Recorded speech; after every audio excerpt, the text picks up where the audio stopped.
Hello students, आपके उज्जवल भविष्य की कामना के साथ आज की क्लास शुरुआत करूंगा। देखिए स्टूडेंट्स, हम लोगों का टॉपिक क्या चल रहा था। फर्स्ट यूनिट हम लोगों की चल रही है।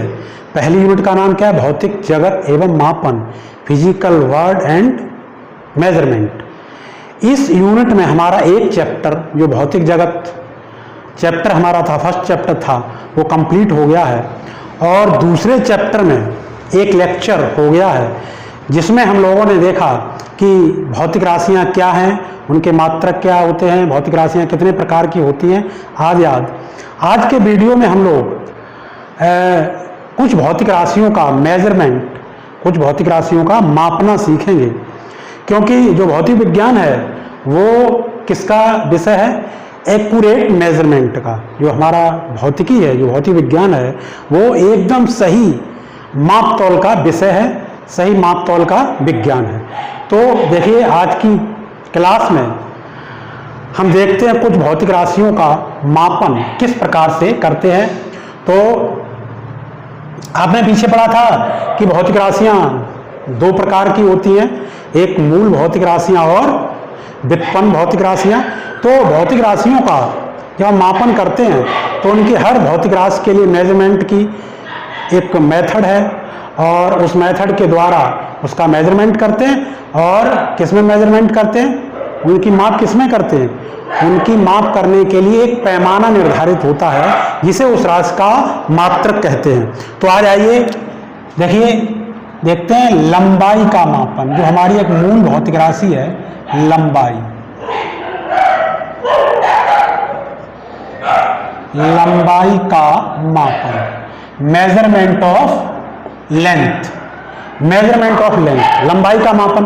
देखिए जब हम लंबाई का मापन करेंगे तो इसमें लंबाई के मापन की आपकी एक विधि है प्रत्यक्ष विधि। दो विधियां हैं। पहली आपकी विधि कौन सी है? प्रत्यक्ष विधि, डायरेक्ट मेथड। प्रत्यक्ष यानी सीधे तौर पर हम लंबाई का मापन कर लेते हैं। जैसे हमें अपने कमरे की लंबाई नापनी है तो हमारे पास मीटर पैमाना होगा, है कि सड़क की लंबाई नापनी है तो किलोमीटर पैमाना होता है।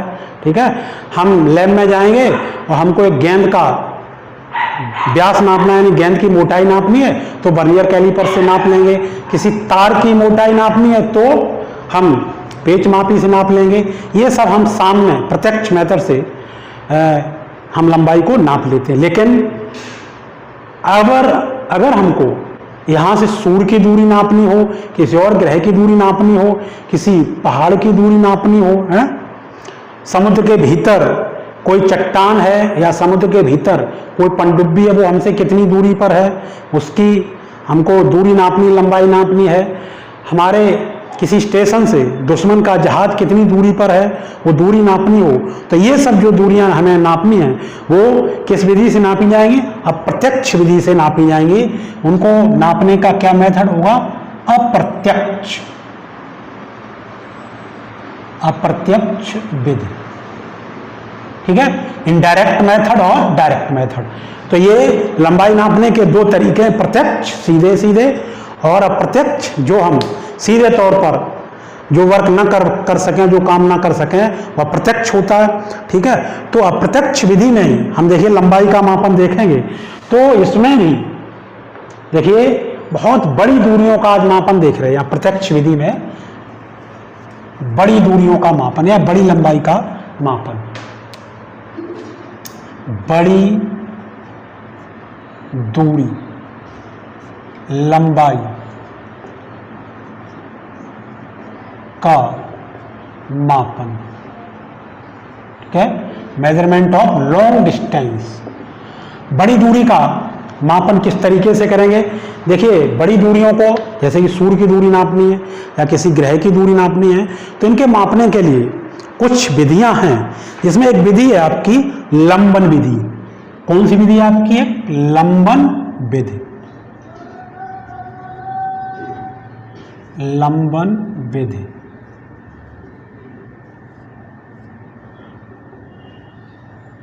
Parallax method, parallax method.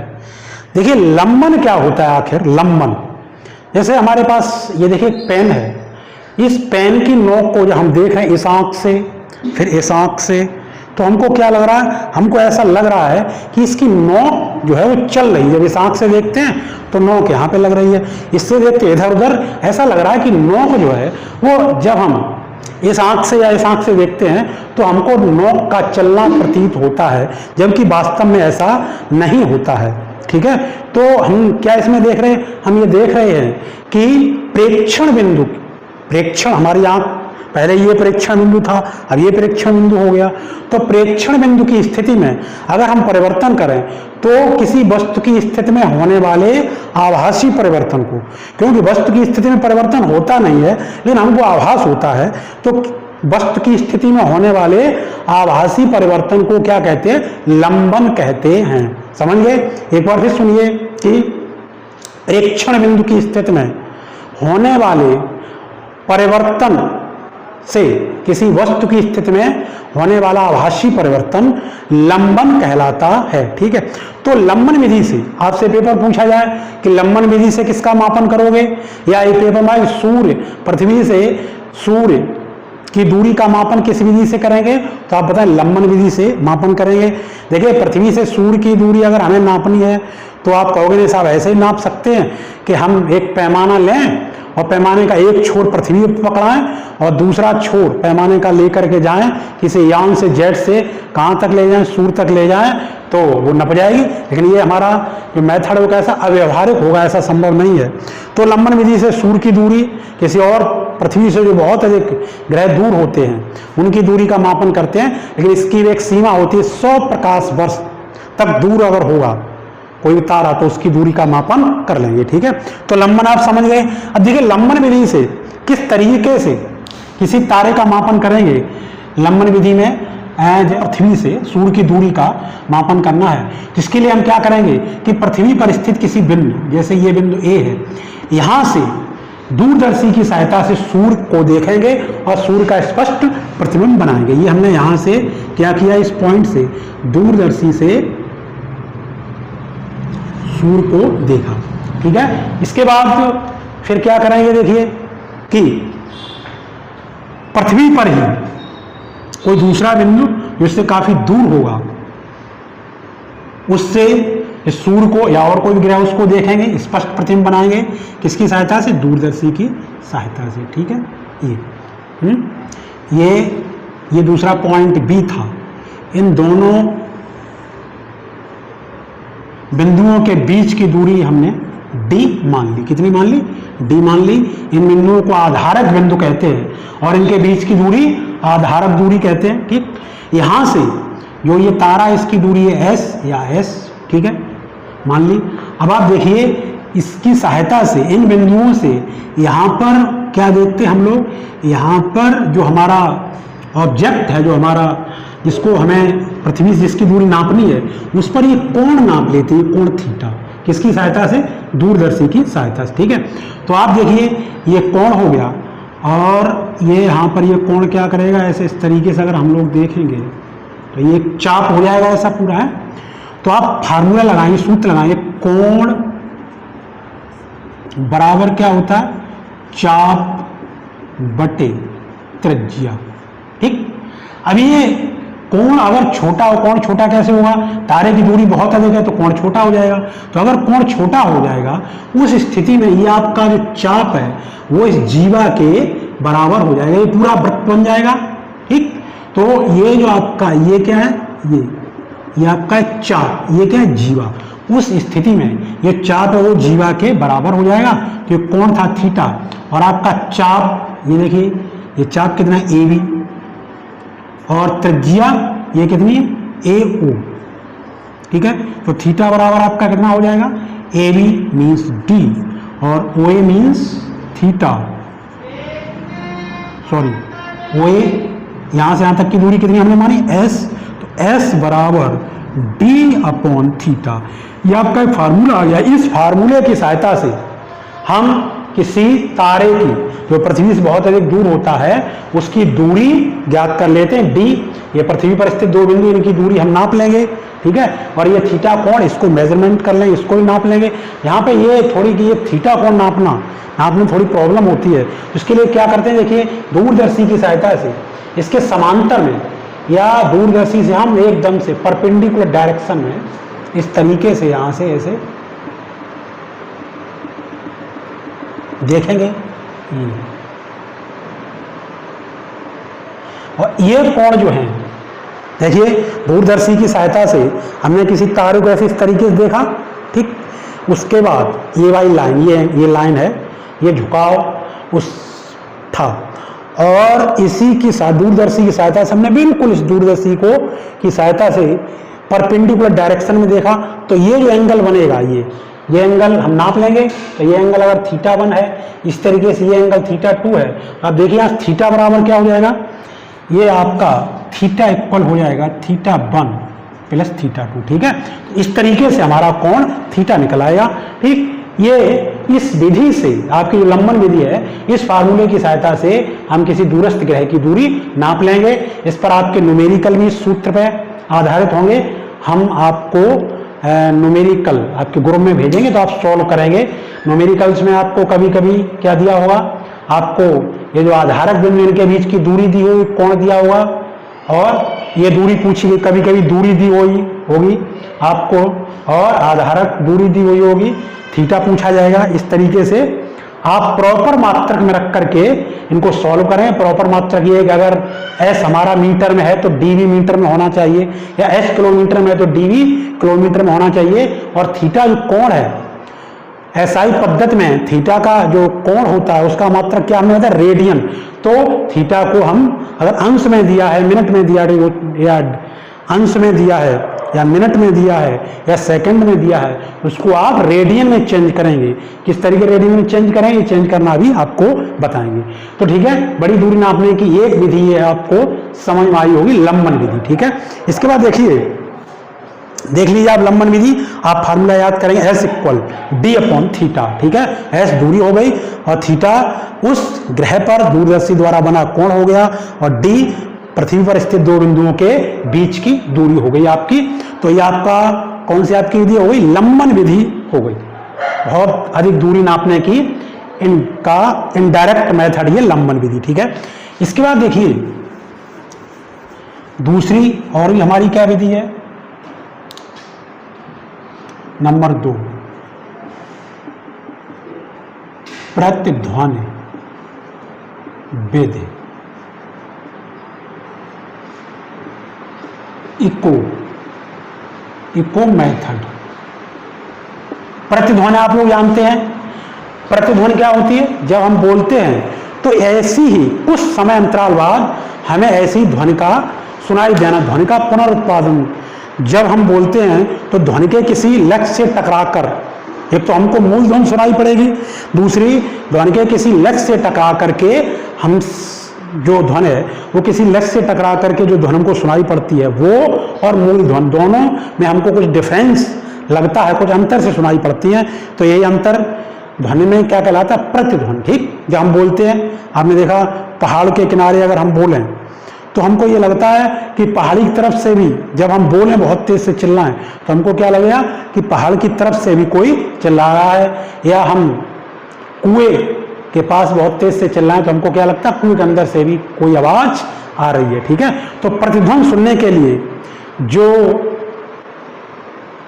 लक्ष्य होता है, ठीक है, जो लक्ष्य जिससे ध्वनि टकरा कर हमारे पास आती है उसकी कम से कम दूरी 17 मीटर होनी चाहिए, ठीक है।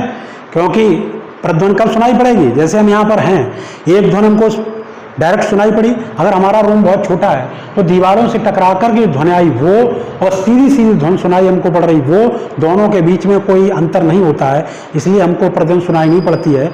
लेकिन जब कमरे की दीवारों या और कोई अवरोध उसकी दूरी हमसे 17 मीटर होती है तो जो टकरा कर के ध्वनि आती है वो उसको थोड़ा हमारे पास आने में कुछ समय लगता है मूल ध्वनि की अपेक्षा। मूल ध्वनि जो हमको सुनाई पड़ रही है उसकी अपेक्षा जो टकरा कर के ध्वनि आई है उसमें थोड़ा उसको आने में कुछ समय लग जाता है, इसलिए वो ध्वनि जो है हमको थोड़ी देर बाद सुनाई पड़ती है, इसे हम लोग क्या कहते हैं, प्रतिध्वनि। तो ये प्रतिध्वनि विधि हो गई। प्रतिध्वनि विधि से हमसे दूर स्थित जैसे कोई पहाड़ी है अब पहाड़ी के पास हम नहीं जा पा रहे, बीच में बहुत गहरी खाई है, तो किसी पहाड़ी आदि की दूरी, पहाड़ी है, कोई बहुत ऊंची मीनार टावर आदि है, उसकी दूरी जो है हमसे वो कितनी दूर है, वो हम प्रतिध्वनि विधि से ज्ञात करते हैं। तो समझ गए, प्रतिध्वनि विधि से आप क्या ज्ञात करोगे, किसी पहाड़ी आदि की दूरी। प्रतिध्वनि सुनने के लिए स्पष्ट दूरी कितनी होनी चाहिए, प्रतिध्वनि सुनने के लिए न्यूनतम दूरी कितनी होनी चाहिए, 17 मीटर। ठीक, तो देखिए इस प्रतिध्वनि विधि में हम लोग कैसे किसी पहाड़ी की दूरी ज्ञात करेंगे। जैसे ये पहाड़ी है, यहां पर एक ध्वनि स्रोत है, ध्वनि स्रोत, इस ध्वनि स्रोत से ध्वनि उत्पन्न हुई और वो ध्वनि इधर को चली पहाड़ी की तरफ। ठीक है, इस ध्वनि का वेग भी मान लीजिए, और इसकी पहाड़ी की यहां से दूरी s। ठीक है, इसका ये टकरा करके पुनः हमारे पास आई, श्रोता के पास। यहां पर क्या है, श्रोता। ठीक, तो श्रोता को दो प्रकार की ध्वनियां सुनाई पड़ रही है, एक स्रोत से सीधी ध्वनि और एक टकरा करके आने वाली ध्वनि। ठीक, तो अब श्रोता क्या करना है, हमको क्या करना है, श्रोता को क्या करना है, श्रोता को ये करना है ध्वनि स्रोत से सीधी सुनाई वाली, ध्वनि स्रोत से सीधी सुनाई देने वाली ध्वनि, मतलब ध्वनि स्रोत से जो ध्वनि उत्पन्न हुई, ध्वनि स्रोत से जो ध्वनि उत्पन्न हुई उसका वो समय नोट कर लेगा। उसके बाद इस पहाड़ी से टकरा करके आने वाली जो ध्वनि है, जब वो उसको सुनाई पड़ रही उसका समय नोट कर लेगा। इस तरीके से उसको दोनों ध्वनियों के बीच क्या पता चल जाएगा, समय अंतराल। यदि यह समय अंतराल माना पहाड़ी की दूरी कितनी s, ठीक है, और ध्वनि का वेग कितना v और समय अंतराल कितना t हो, तो आप सूत्र जानते हो, दूरी बराबर क्या होता है, दूरी बराबर चाल गुणित समय। तो देखिए दूरी कितनी हो जाएगी, ध्वनि यहां से यहां तक गई, s दूरी तय हुई, फिर लौट के आई, s फिर तय हुई, तो 2s बराबर v इंटू टी। तो आप देखिए यहां से s equal v into T upon 2। ठीक है, इस फार्मूले से आप किसी पहाड़ी आदि की दूरी ज्ञात कर लेते हैं। ठीक, यहाँ पे आपका एक सूत्र भी आ गया, किसी पहाड़ी की दूरी प्रतिध्वनि विधि से हम ज्ञात करेंगे तो फार्मूला क्या लगा, s equal v into T upon 2। v क्या है, y में ध्वनि की चाल, t क्या समय अंतराल। ठीक, वो समय अंतराल आपको जब आप न्यूमेरिकल सॉल्व करेंगे तो आपको समय अंतराल दिया होगा, ठीक, या नहीं दिया है तो उससे हम लोग समय अंतराल निकाल लेंगे। तो ये जो आपका प्रतिध्वनि विधि है वो ध्वनि के परावर्तन पर आधारित है। किस पर, ध्वनि, जो ध्वनि यहां से गई टकरा करके वापस आई, तो ध्वनि में एक घटना होती है, वो कौन सी होती है, ध्वनि तरंगों में एक घटना होती है परावर्तन की घटना। तो परावर्तन की घटना पर आधारित है आपकी प्रतिध्वनि विधि। ठीक है, तो ये प्रतिध्वनि विधि हो गई। ठीक है, इसके बाद देखिए अब आपकी नेक्स्ट विधि है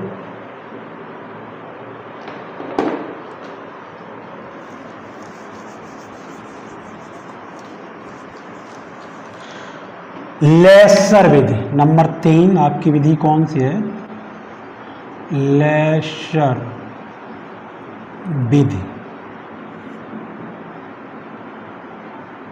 लेसर मेथड। देखिए बच्चों, लेसर जो है, ये लेसर ये अंग्रेजी वाक्य, अंग्रेजी वाक्य, क्या अंग्रेजी वाक्य है, देखिए अंग्रेजी वाक्य आपका light amplification by stimulated emission of radiation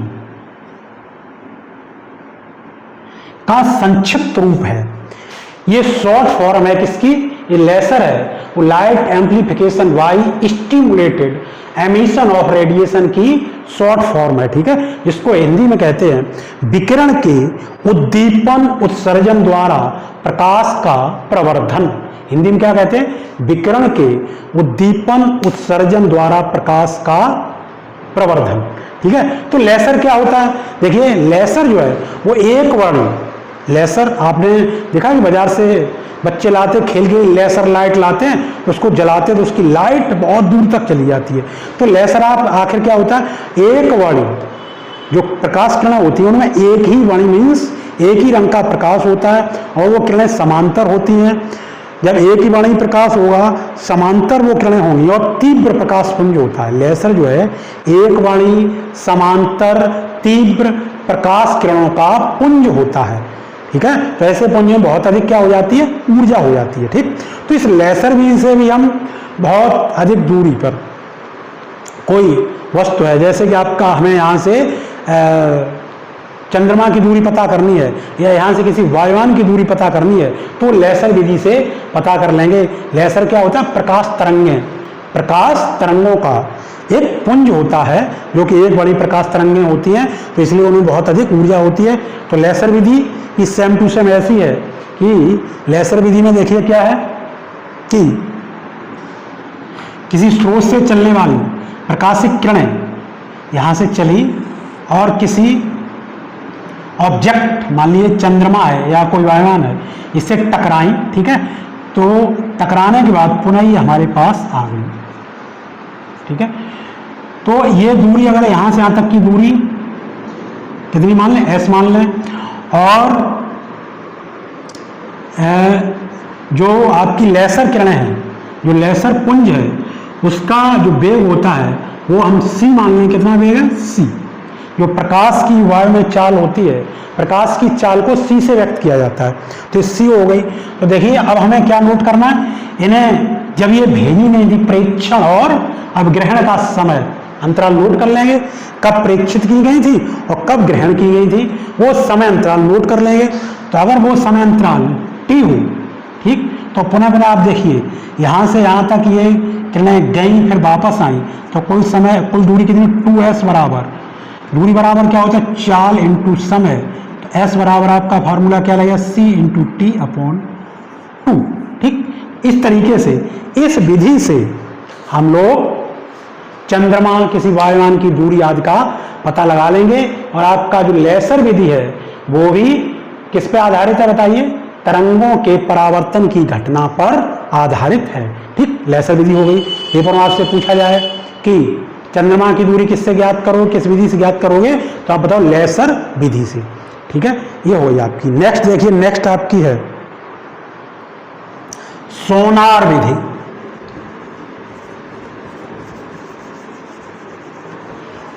Sonar Vidhi number आपका है नंबर 4 है। सोनार विधि, सोनार SONAR, Sonar method.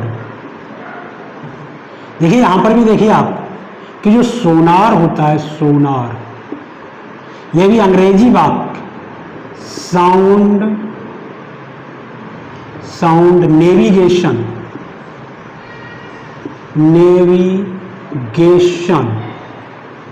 And ranging,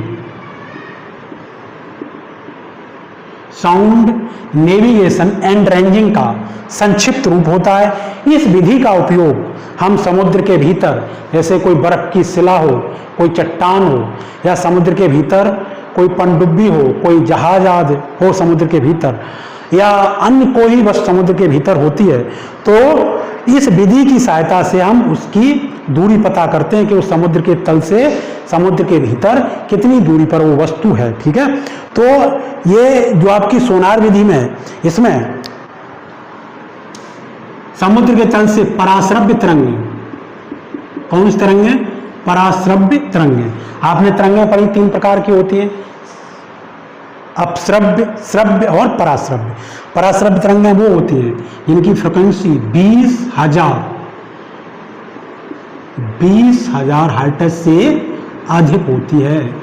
उन तरंगों को क्या कहते हैं, पराश्रव्य तरंगें, क्योंकि इनकी फ्रिक्वेंसी 20,000 हर्ट्ज से अधिक होती है, अतः इनमें बहुत अधिक एनर्जी होती है। तो इन तरंगों को क्या किया जाता है, इन तरंगों को भेजा जाता है, और जब भेजा जाएगा तो इनको रास्ते में जो भी ऑब्जेक्ट मिलेगा उस ऑब्जेक्ट से टकरा करके वापस आ जाएंगी। जब टकरा करके वापस आ जाएंगी तो हमें क्या नोट करना है, इनके प्रेक्षण और अभिग्रहण के बीच का समयांतराल नोट कर लेना। अगर वो समयांतराल t हो, ठीक, और पराश्रव्य तरंगों का वेग v हो, तो आपने अभी जस्ट फॉर्मूला पढ़ा था कि दूरी, तो दूरी कितनी है 2s बराबर चाल, दूरी बराबर क्या, चाल गुणा समय, अंतराल s बराबर b इंटू टी अपॉन 2। इस मेथड से भी इस तरीके से हम उस ऑब्जेक्ट की दूरी पता कर लेंगे, ठीक है। तो आपने ये मेथड पढ़े, बहुत बड़ी दूरियों के कुछ मेथड थे जिसमें आपने कौन कौन से मेथड पढ़े, एक आपने पैरालैक्स मेथड वाला लंबन विधि पढ़ी, धौर प्रतिध्वनि विधि पढ़ी, लेसर विधि पढ़ी, सोनार विधि पढ़ी। ये तीनों जो आपने बाद के मेथड पढ़े ये किस पर आधारित, तरंगों के परावर्तन की घटना पर आधारित है, ठीक है। ये तो बड़ी दूरी का मापन हो गया। अब देखिए हमें बहुत छोटी दूरी का मापन करना है, जैसे किसी अणु का व्यास पता करना है, आणविक व्यास, छोटी दूरी का मापन। छोटी दूरी में हम देख रहे हैं आणविक परास ज्ञात करना, आणविक परास ज्ञात करना। किसी अणु का जो व्यास होता है, किसी अणु का जो व्यास होता है या जो अणु होता है वो हमको आंखों से नहीं दिखाई देता है, अतः अणु को हम डायरेक्ट नहीं नाप सकते हैं। तो जो अणु का व्यास है, अणु की जो मोटाई है, उसको नापने के लिए कुछ इनडायरेक्ट मेथड यूज किए जाते हैं। देखिए इसमें डायरेक्ट मेथड में यूज करने के लिए, आणविक व्यास का निर्धारण करने के लिए ओलिक अम्ल, क्या होता है, ओलिक अम्ल,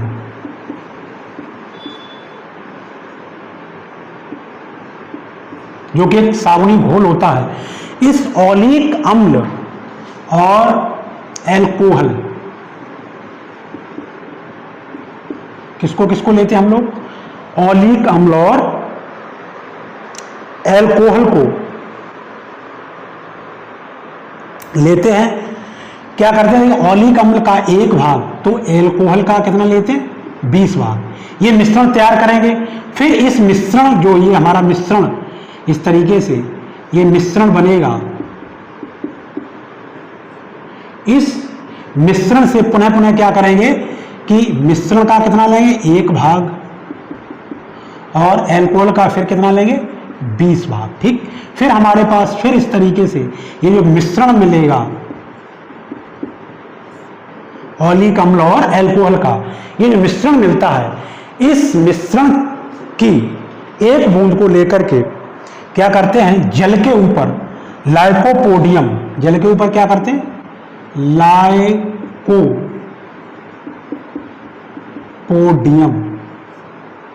का छिड़काव कर देते हैं। ये लाइकोपोडियम का पाउडर होता है, उसका जल के ऊपर छिड़काव कर देते हैं, और फिर उसके ऊपर इस मिश्रण की, जो हमारा मिश्रण कितना हो गया था 1/400, 1/400 का ये मिश्रण हो गया। तो इस मिश्रण की एक बूंद लेकर के उस जल के ऊपर, कौन से जल के ऊपर, जिसके ऊपर लाइकोपोडियम पाउडर का छिड़काव था, उसके ऊपर वो एक बूंद छोड़ते हैं। जब एक बूंद को छिड़कते हैं तो बूंद क्या होती है, फैल जाती है, वो उस जल के ऊपर फैल जाती है और फैल करके एक परत बन जाती है। वो परत कितनी पतली हो जाती है कि उस परत की मोटाई जो आपकी है वो अणु की मोटाई के बराबर हो जाती है, अणु के व्यास के बराबर होती है। जो ओलिक अम्ल होता है, इसके अणु का व्यास 10⁻⁹ मीटर की कोट का होता है, ठीक। तो आप यहां से समझेंगे, जैसे मान लीजिए हमारे पास देखिए एक द्रव है जिसकी ऊंचाई इतनी है, और ये द्रव आप देखिए 1 2 3 4 5, ये 5 अणुओं से इसके ऊपर एक के ऊपर एक ऐसे अणु रखे हुए हैं। एक परत हमने बनाई, किसी की परत। इस परत में क्या होंगे भाई, हमने द्रव लिया तो उसमें अणु होंगे, तो ऐसे अणु रखे होंगे। तो देखिए हम अब इसको, हम आपसे कहें फैलाइए, इसको पतली करती जाइए। आपने एक अणु ये हटाया, फिर देखिए ये हटाया, अब देखिए आपके पास आपने इतनी पतली परत की, कितनी परत की संभावना, पतली, अणु की मोटाई के बराबर। अब परत हमारी इतनी, क्योंकि इससे पतली करने का मतलब हमको अणु भी तोड़ना है, तब उससे पतली हो सकती है। तो इतनी पतली परत हो गई, इतनी पतली परत हो गई कि उसकी मोटाई अणु की मोटाई अणु के व्यास के बराबर हो गई। ठीक है, इस तरीके से आपको समझ में आया होगा कि ऑलिक अम्ल और एल्कोहल के का ये मिश्रण लेते हैं। ठीक, पहले मिश्रण में जो ऑलिक अम्ल होता है उसका एक भाग, एल्कोहल का 20 भाग, उससे मिश्रण प्राप्त होता है।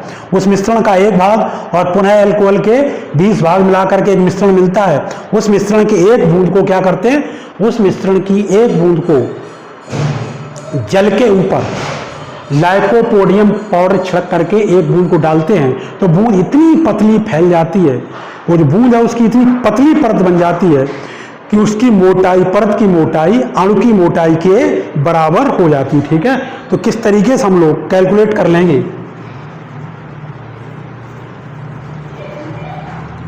परत की मोटाई,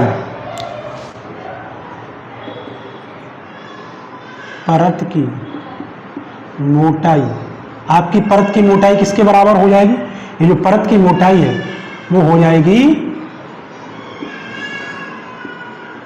अणु के व्यास, अणु के व्यास। ठीक, आणविक व्यास या अणु की मोटाई के बराबर हो जाएगी। ठीक, इस तरीके से अणु का व्यास या अणु की मोटाई किसके बराबर हो जाएगी, जो हमने एक बूंद ली थी, वो एक बूंद फैली है तो बूंद का मिश्रण की जो बूंद ली थी, बूंद का आयतन V बटे परत का क्षेत्रफल,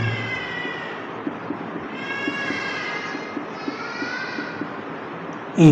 ठीक है, तो T बराबर V अपॉन A। इस फार्मूले की सहायता से हम उस अणु की मोटाई ज्ञात कर लेते हैं। V जो हमने मिश्रण की एक बूंद फैलाई उसका आयतन, और A जो मिश्रण की बूंद थी उसने जल के ऊपर जो परत बनाई उस परत का क्या, क्षेत्रफल। ठीक, इस तरीके से हम बहुत छोटी दूरी जिसमें एक अणु का व्यास भी शामिल था उस अणु का व्यास ज्ञात कर लेंगे, आणविक परास ज्ञात कर लेंगे। ठीक है, यह आपकी हमने जो लंबाई है वो लंबाई का मापन सीखा, लंबाई के कुछ मात्रक।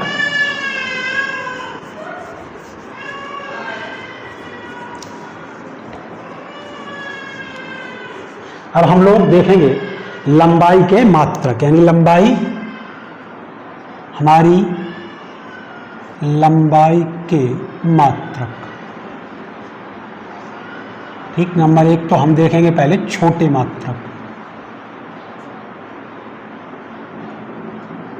आप लोग पीछे पढ़ भी चुके हैं छोटे मात्रक, ऐसे आपका मिलीमीटर। 1 मिलीमीटर बराबर कितना होता है, 1/1000। 1/1000 बराबर आप क्या लिखोगे, 10 की घात -3 मीटर। 1 मिलीमीटर बराबर 1/1000 मीटर। ठीक, ये आपने लिख लिया। अब आप देखिए, आपने पढ़ा था एक माइक्रोन,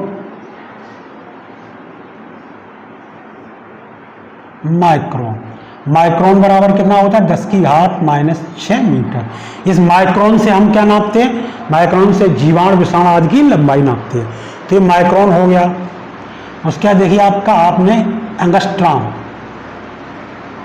एंगस्ट्रॉम, एंगस्ट्रॉम बराबर कितना होता है, 10 की घात -10 मीटर। एंगस्ट्रॉम में तरंगों की तरंग दैर्ध्य आदि का मापन किया जाता है एंगस्ट्रॉम में। ठीक है, इसके बाद देखिए आप, एक एक्स मात्रक, एक्स मात्रक, एक एक्स मात्रक बराबर होता है 10 की घात -14 मीटर। और आप देखिए एक फर्मी, इस फर्मी से नाभिक की त्रिज्या, परमाणु की त्रिज्या आदि को नापा जाता है। तो फर्मी या फेम्टोमीटर भी से कहते हैं, क्या कहते हैं, फेम्टोमीटर। ठीक, नाभिकीय त्रिज्या आदि का मापन फर्मी में किया जाता है। तो एक फर्मी बराबर 10 की घात -15 मीटर। ठीक, ये आपके लंबाई के छोटे मात्रक हो गए। ठीक, अब देखिए इसके बाद बड़े मात्रक, आपके बड़े मात्रक,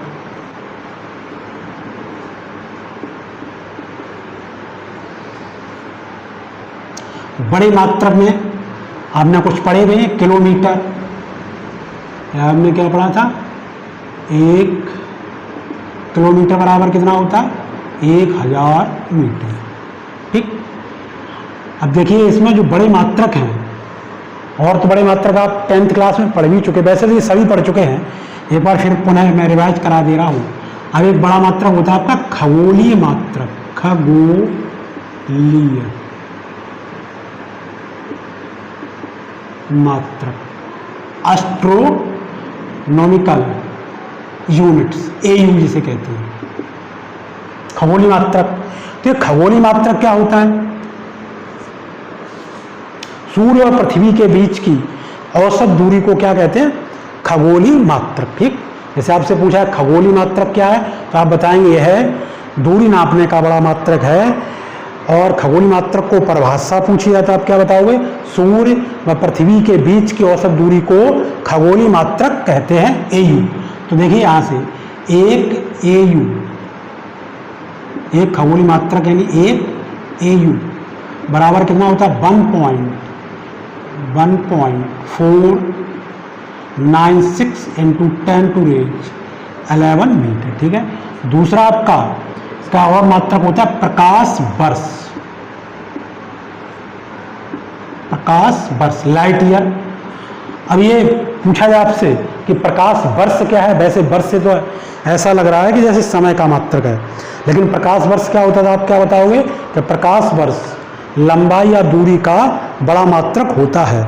प्रकाश वर्ष की परिभाषा आपसे पूछी जाए तो प्रकाश द्वारा एक वर्ष में निर्वात में चली गई दूरी एक प्रकाश वर्ष कहलाती है।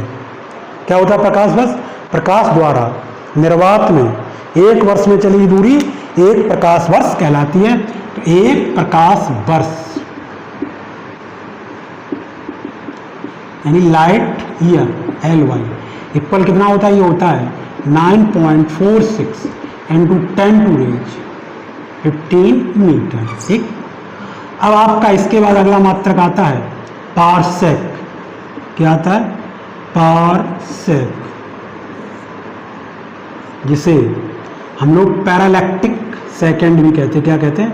पैरालैक्टिक सेकंड। ठीक, ये भी आप ध्यान करें, पेपर में बहुत बार घुमाने के लिए पूछा जाता है कि पैरालैक्टिक किसका मात्रक होता है, तो आप बहुत अच्छे से ध्यान रखें। पैरालैक्टिक सेकंड दूरी का सबसे बड़ा मात्रक होता है। ये दूरी का जो है वो सबसे बड़ा मात्रक होता है। तो पैरालैक्टिक सेकंड को किस तरीके से डिफाइन किया जाता है? देखिए, अगर हम एक चाप लें, कितने का? एक खगोलीय मात्रक का एक चाप लें। एक खगोलीय मात्रक का चाप किसी बिंदु पर, देखिए एक ये बिंदु है, इस बिंदु पर एक खगोलीय मात्रक का चाप जो है, एक खगोलीय मात्रक का हमने चाप लिया, वो अगर इस पर कितना कोण अंतरित करे? 1 सेकंड का। ये कितना कोण अंतरित करे? 1 सेकंड। और ये चाप कितना है?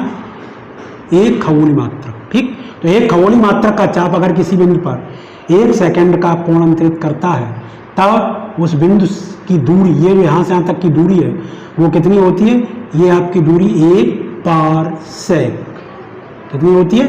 1 पारसेक। ठीक है, ये पैरालैक्टिक सेकंड या पारसेक, ये आप समझ गए पारसेक। तो देखिए एक पारसेक बराबर कितना होता है? एक पारसेक बराबर आपका होता है 3.084 इंटू 10⁻16 मीटर। ये दूरी का सबसे बड़ा मात्रक होता है। ठीक है, कुछ और भी मात्रक होते हैं आपके दूरी के, जैसे 1 मील। 1 मील बराबर कितना होता है? 1604 मीटर। 1 नॉटिकल मील, जिसे समुद्री लंबाई नापने में, दूरियां नापने में प्रयोग किया जाता है, एक नॉटिकल बराबर 1852 मीटर होता है। एक नॉटिकल बराबर 1852 मीटर होता है। ठीक, एक गज बराबर कितना होता है? एक गज बराबर 3 फुट होता है। ये आपके लंबाई के क्या हो गए? मात्रक हो गए। ठीक है, और जो लंबाई की परास है आपकी, हमने पीछे बताई थी, तो जो लंबाई की परास है वो कहाँ से कहाँ तक की थी? लंबाई की परास 10 की घात -14 मीटर से परास, ये आप देख लीजिए पहले इसको एक बार।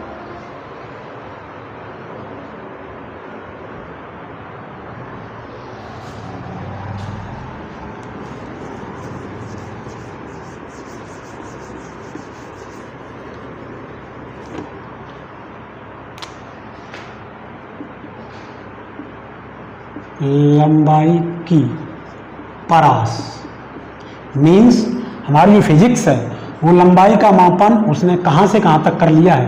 तो फिजिक्स में जो लंबाई का मापन है वो 10⁻⁻14 मीटर। ये 10⁻⁻14 मीटर क्या होता है? नाभिकीय आकार से 10⁻26 मीटर।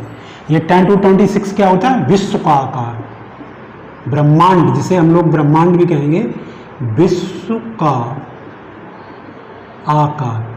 यहाँ तक फिजिक्स ने मेजरमेंट कर लिया, यानी फिजिक्स में जो है वो लंबाई का मापन कहाँ से कहाँ तक करेगी? 10⁻⁻14 मीटर से 10⁻26 मीटर तक करती है। ठीक, आपको लंबाई की जो परास है बोर्ड पे देखिए फ्लैश हो रही होगी, बोर्ड पे दिखाई दे रही है, इसको आप देखें। ठीक है, तो ये आज की हमारी क्लास हो गई जिसमें हमने लंबाई का मापन और उसके मात्रकाज के बारे में पढ़ा। ठीक है, नेक्स्ट वीडियो में नेक्स्ट टॉपिक के साथ मिलेंगे। ओके।